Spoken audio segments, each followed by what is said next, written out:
السلام عليكم ورحمة الله وبركاته. أعوذ بالله من الشيطان الرجيم. بسم الله الرحمن الرحيم، والصلاة والسلام على رسول الله. أما بعد. Alhamdulillah, all praise and thanks to Allah subhanahu wa ta'ala that He sent down upon us a book, the Quran, a guidance for all of mankind. And the day that He sent down this holy Quran, that is the day when the mercy of Allah subhanahu wa ta'ala descended upon us.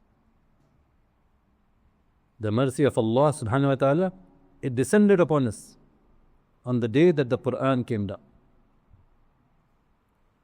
And which is exactly why the shaitan, he always wants you to stay away from the Quran. He does not want you to stay close to it, because he knows that the ultimate guidance is through the Quran. Rasulullah sallallahu alaihi wasallam, he said that I was guided by what Allah subhanahu wa ta'ala revealed to me. Meaning that Rasulullah sallallahu alaihi wasallam himself is saying, I was guided by the Quran, by what Allah subhanahu wa ta'ala sent down. So that should make you and me to ponder, to think about how and why we should be getting close to the Quran. Why we should be spending time with it.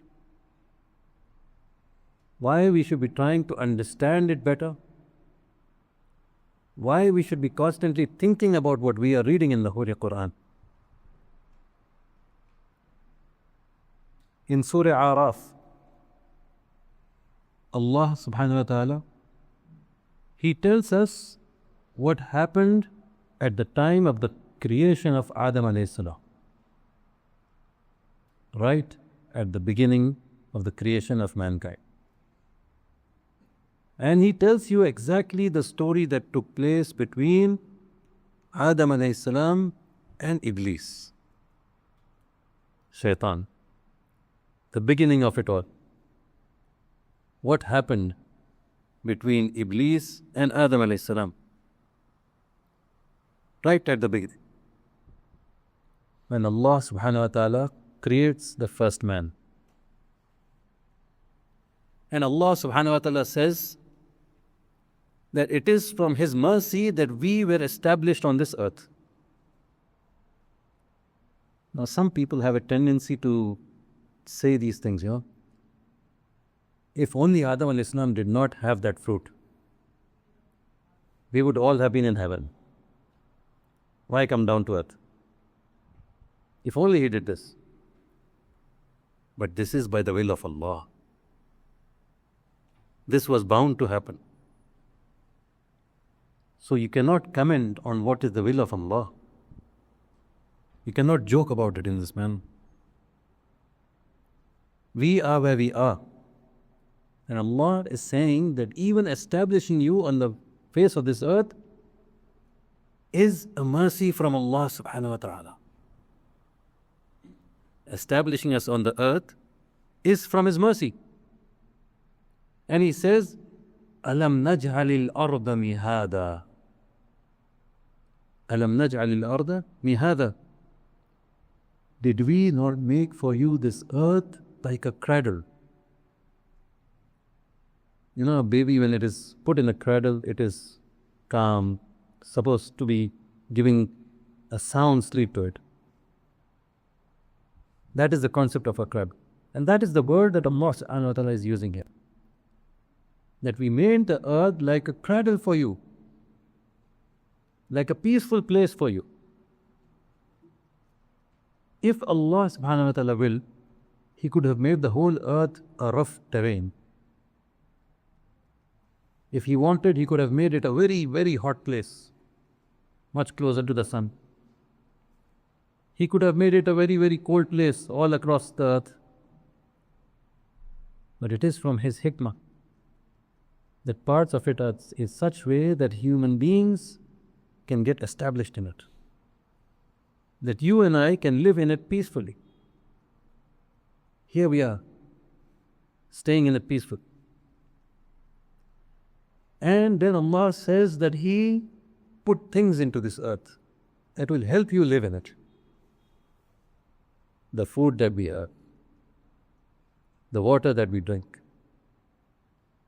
the comforts of life that we have, the air that you breathe, the wind, the sun, the moon to give that light in. All of it are comforts that we do not think about as much as we should. The fruits, the vegetables, the crops, the trees, all of it is from the comforts. And little do we show thanks. We do not thank Allah subhanahu wa ta'ala enough. And for that matter, every breath that you take, you're supposed to be thankful to Allah subhanahu wa ta'ala. And by the time you say that, the next breath is already there. So you're too late to thank for the previous one. Mercy from Allah subhanahu wa ta'ala. To live a life of peace. And yet, we show little thanks. And Allah says, وَلَقَدْ خَلَقْنَاكُمْ. We created you. وَصَوَّرْنَاكُمْ. We formed you in a shape, in an ideal shape. The eyes in the right place, the nose in the right place, the ears in the right place, the mouth in the right place, the hands, the legs, all perfectly placed. He shaped us in a particular way, which is the best of ways, by the will of Allah. We are perfectly formed. And then Allah subhanahu wa ta'ala gave us something that is beyond belief. He gave us honor. He gave us an honor. Adam alayhi salam, the first man He creates, and straight away the honor is given. And what is that honor? He asks every single created being till that point in time to make sajda to Adam alayhi salam. Does that not show you that we are honorable? Does that not show you that this new species, the humankind, the mankind, is honorable? That every created being till that point in time is told to make sajda to the first man, Adam alayhi salam. And the angels do it, right? Why in the first place? Jibreel alayhi salam, Mikael alayhi salam, Israfil alayhi salam, all these angels who have been worshipping Allah subhanahu wa ta'ala non-stop from the second that they were created.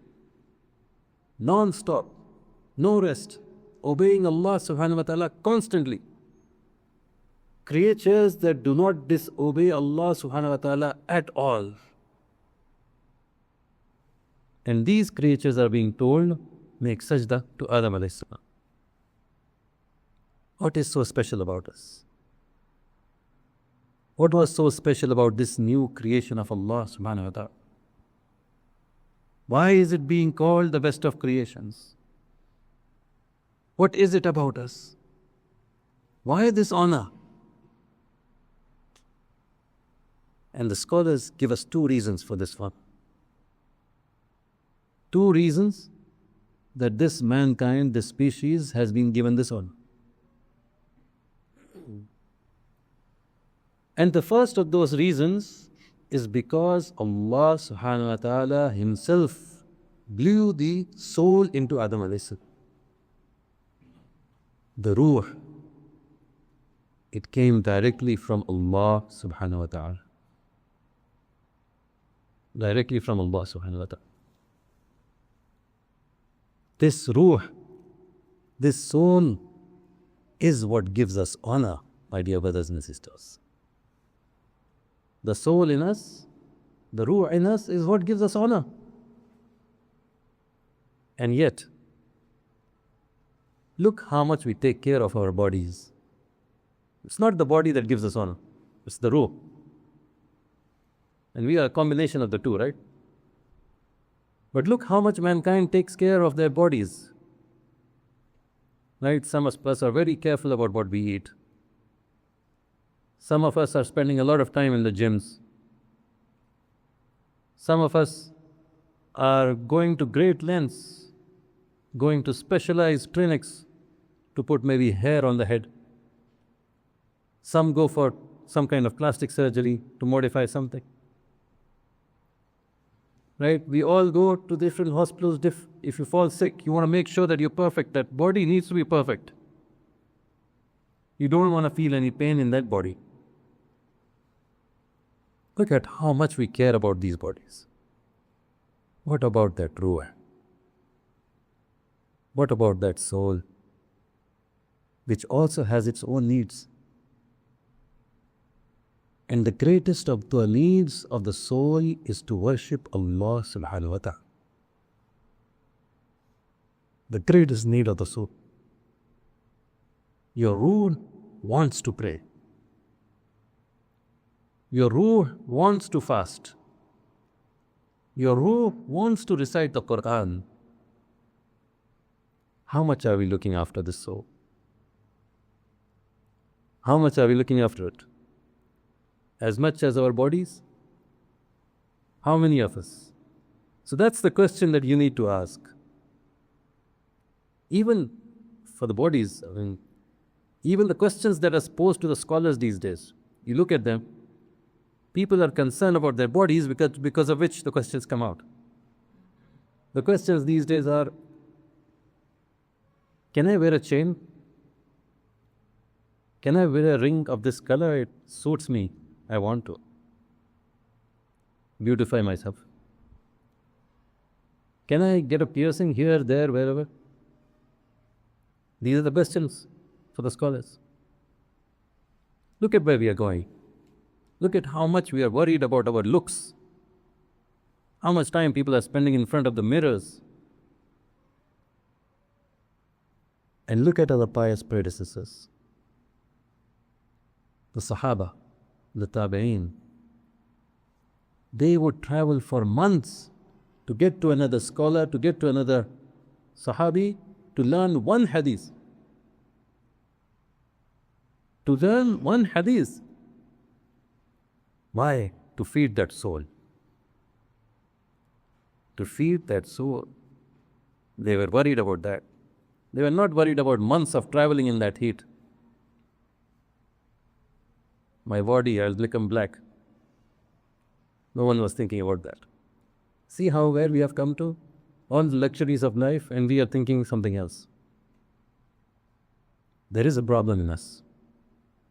We are forgotten that honor is on that soul.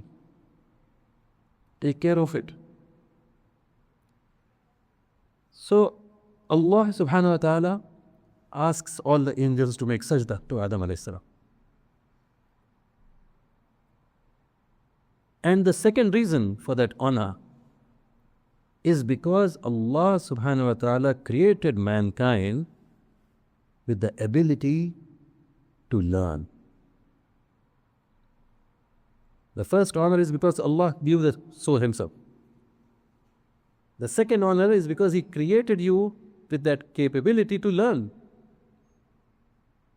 to have that intellect and gain knowledge. To learn. Allah subhanahu wa ta'ala, He gave that knowledge, that ilm of the names of things to Adam alayhi salam. And He told these angels, do you know the names of these things that I put in front of you? And the angels put their hands up. We don't know anything more than what you have taught us. And you have not told us what these things are. They did not know. And they were told, go to Adam. And Adam alayhi salam tells them the names of all of those things that were put in front. The ilm, the knowledge that Allah subhanahu wa ta'ala had given to him, had taught to Adam alayhi salam. And he conveyed that. So the ability to learn gives us honor, my dear brothers and sisters. So use that.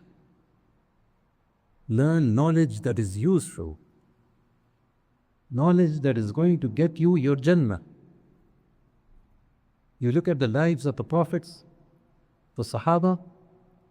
What did they do? They spent it busy gaining the knowledge of Allah, gaining the knowledge of Islam, gaining who Allah is, constantly at it, busy with it.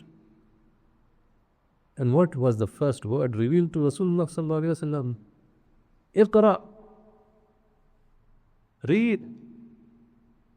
Iqra bismi rabbika alladhi khalaq. In fact, the first 5 ayats, all of them had to do with knowledge. The gaining of knowledge.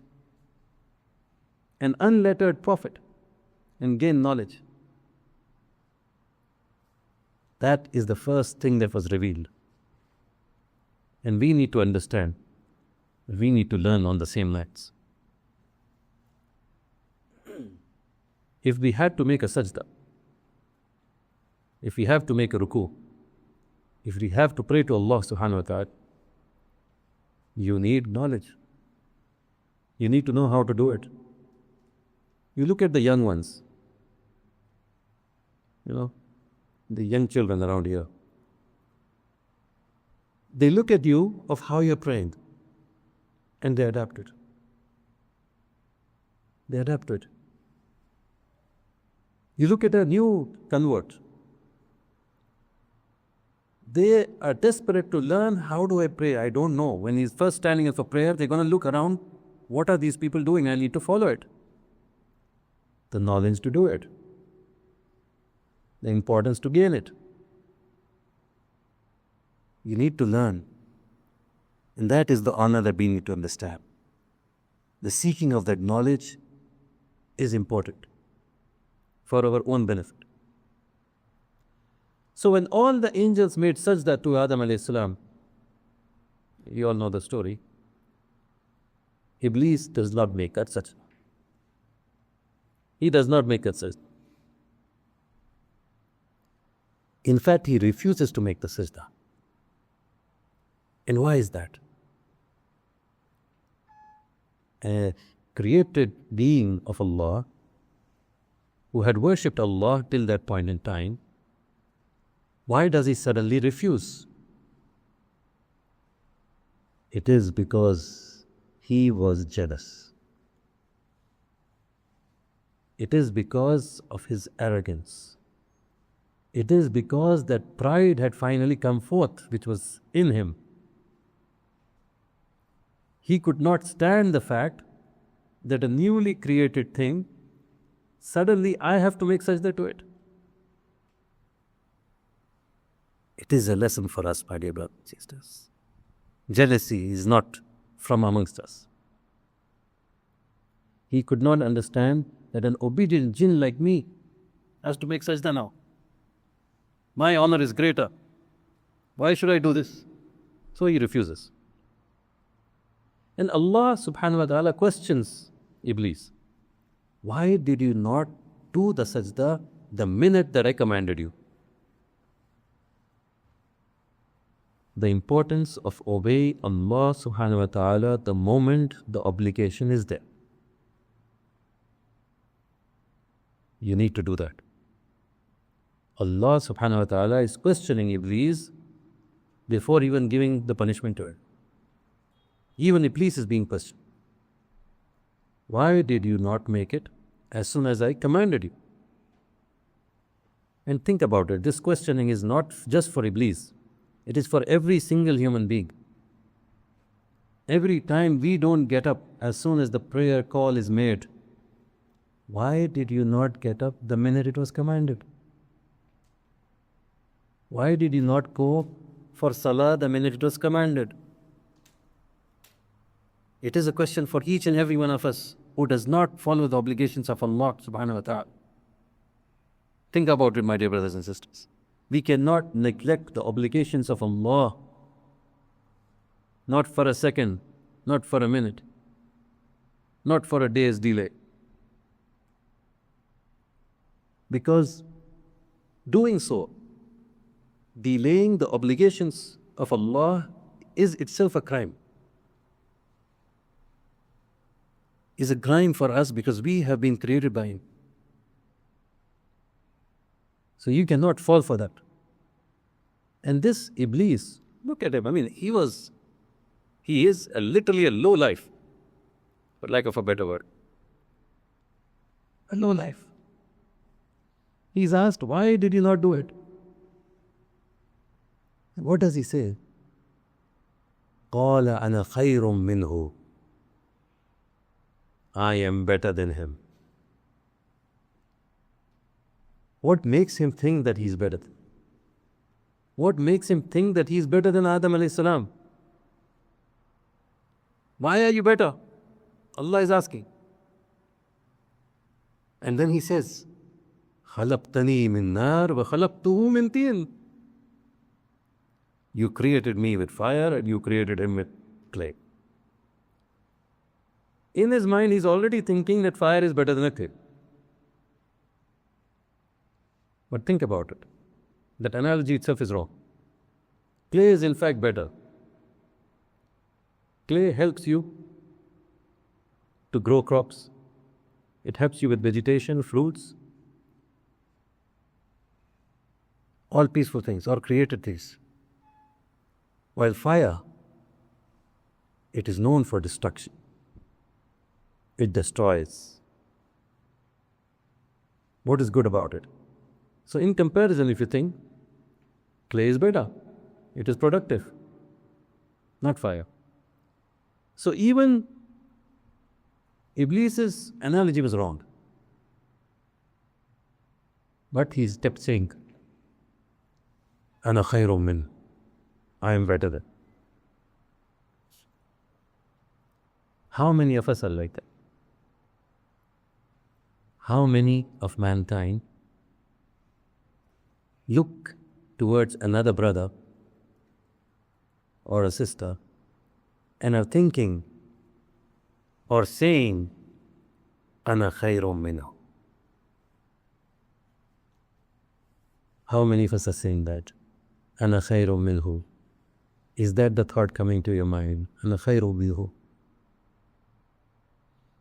Are you considering yourself better than somebody else? Are you saying the words of shaitan, of Iblis? Think about it, my dear brothers and sisters. This أَنَا خَيْرٌ مِّنْهُ is exposing Iblis's arrogance, his pride, his ego. Are you adopting those qualities? So much of manhood is doing this. So many of us are doing this, unfortunately. In fact, you think about it, what did Iblis say? He is comparing fire with clay. And then he's saying, I'm better because of this reason. What about us? What about us? We are in fact comparing clay to clay and saying, I'm better. We are worse. What makes you think that the clay that you are made out of is better than the clay that your brother is made out of? Or any of mankind is made out of? What puts you above another person? What is it? These are not just ayats, my dear brothers and sisters. These are the responses of Iblis, but this is the state of mankind. This is the state that we are put. Think about it. Let us not be amongst these.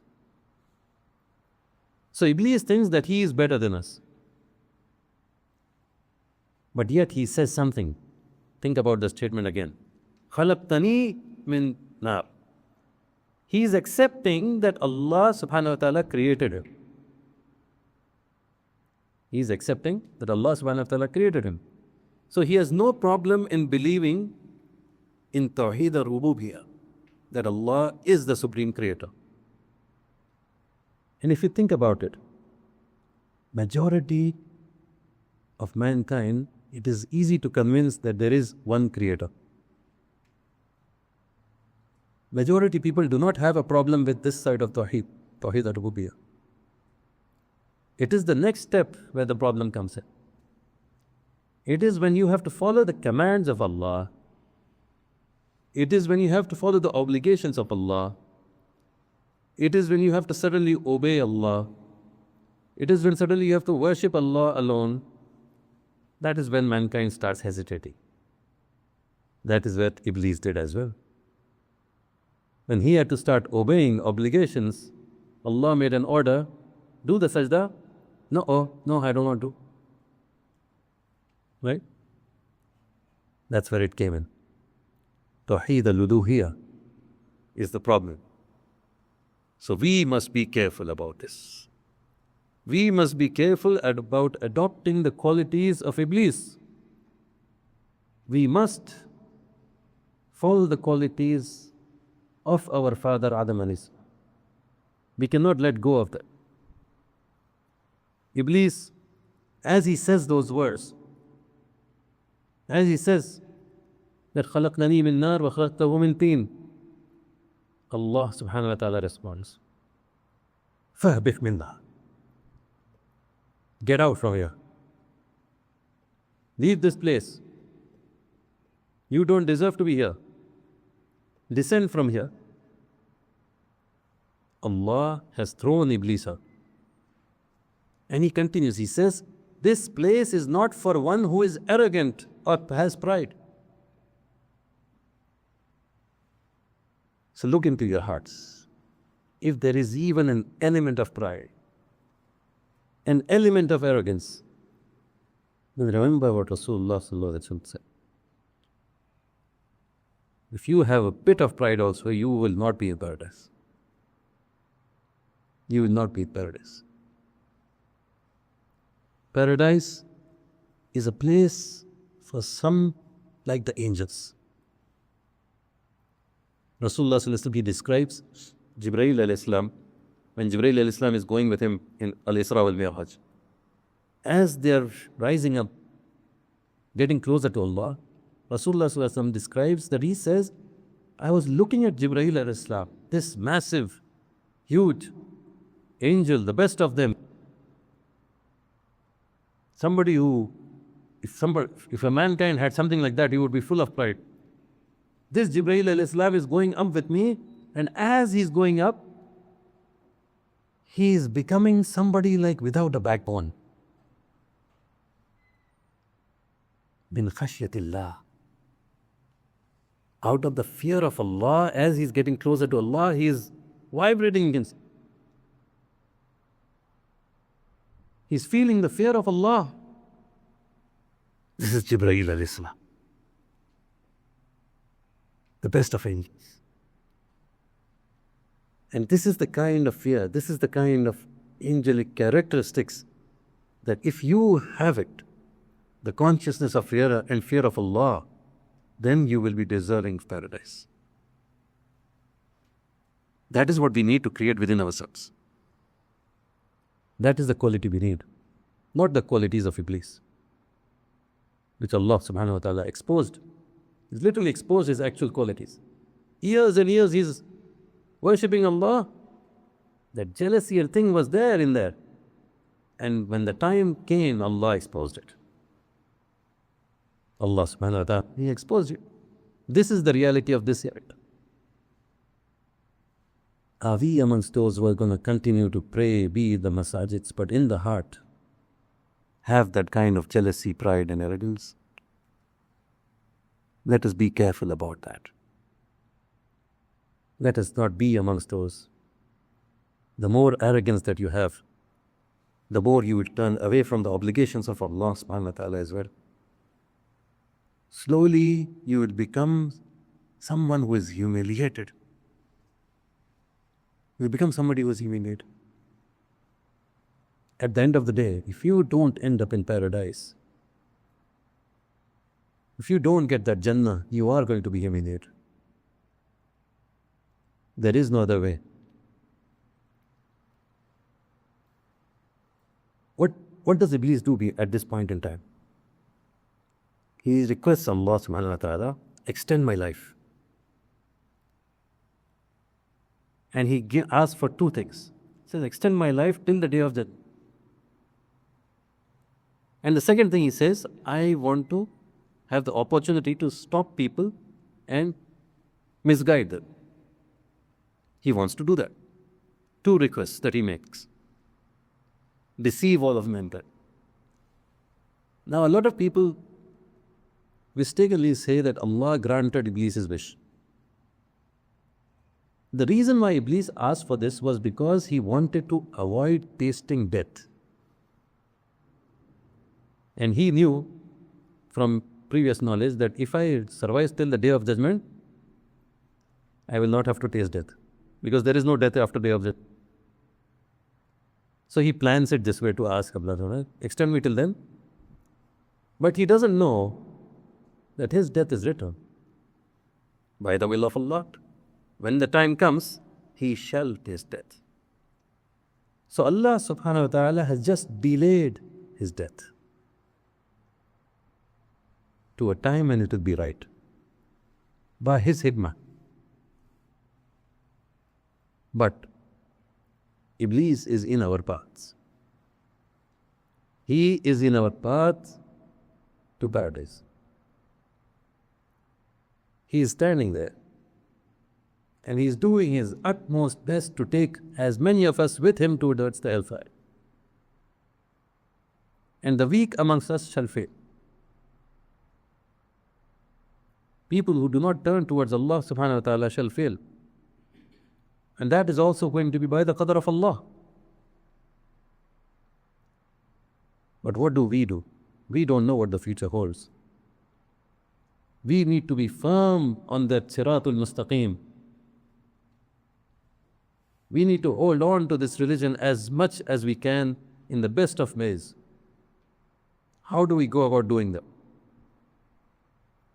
This Iblis, my dear brothers and sisters, he is sitting on that siratul mustaqim. He is literally sitting on it. Rasulullah sallallahu alaihi wasallam says, there are 60 to 70 paths to the siratul mustaqim. And a shaitan is sitting on each and every of those paths of a human being. He is sitting there. He is stopping you. And according to some scholars, they say, the stoning of the shaitan during Hajj, how many stones do you throw? 70. Right? That's for each of those shaitans on the path of Siratul Mustaqim.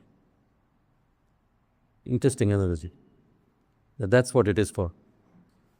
Shaitan did not stop, my dear brothers and sisters. He is not going to stop till the day we are alive. And he says that he is going to come from behind us. He is going to come to us from between our hands. He is going to come in front of us. I will come from the left. I will come from the right. I'll come in every possible way to stop mankind getting to paradise.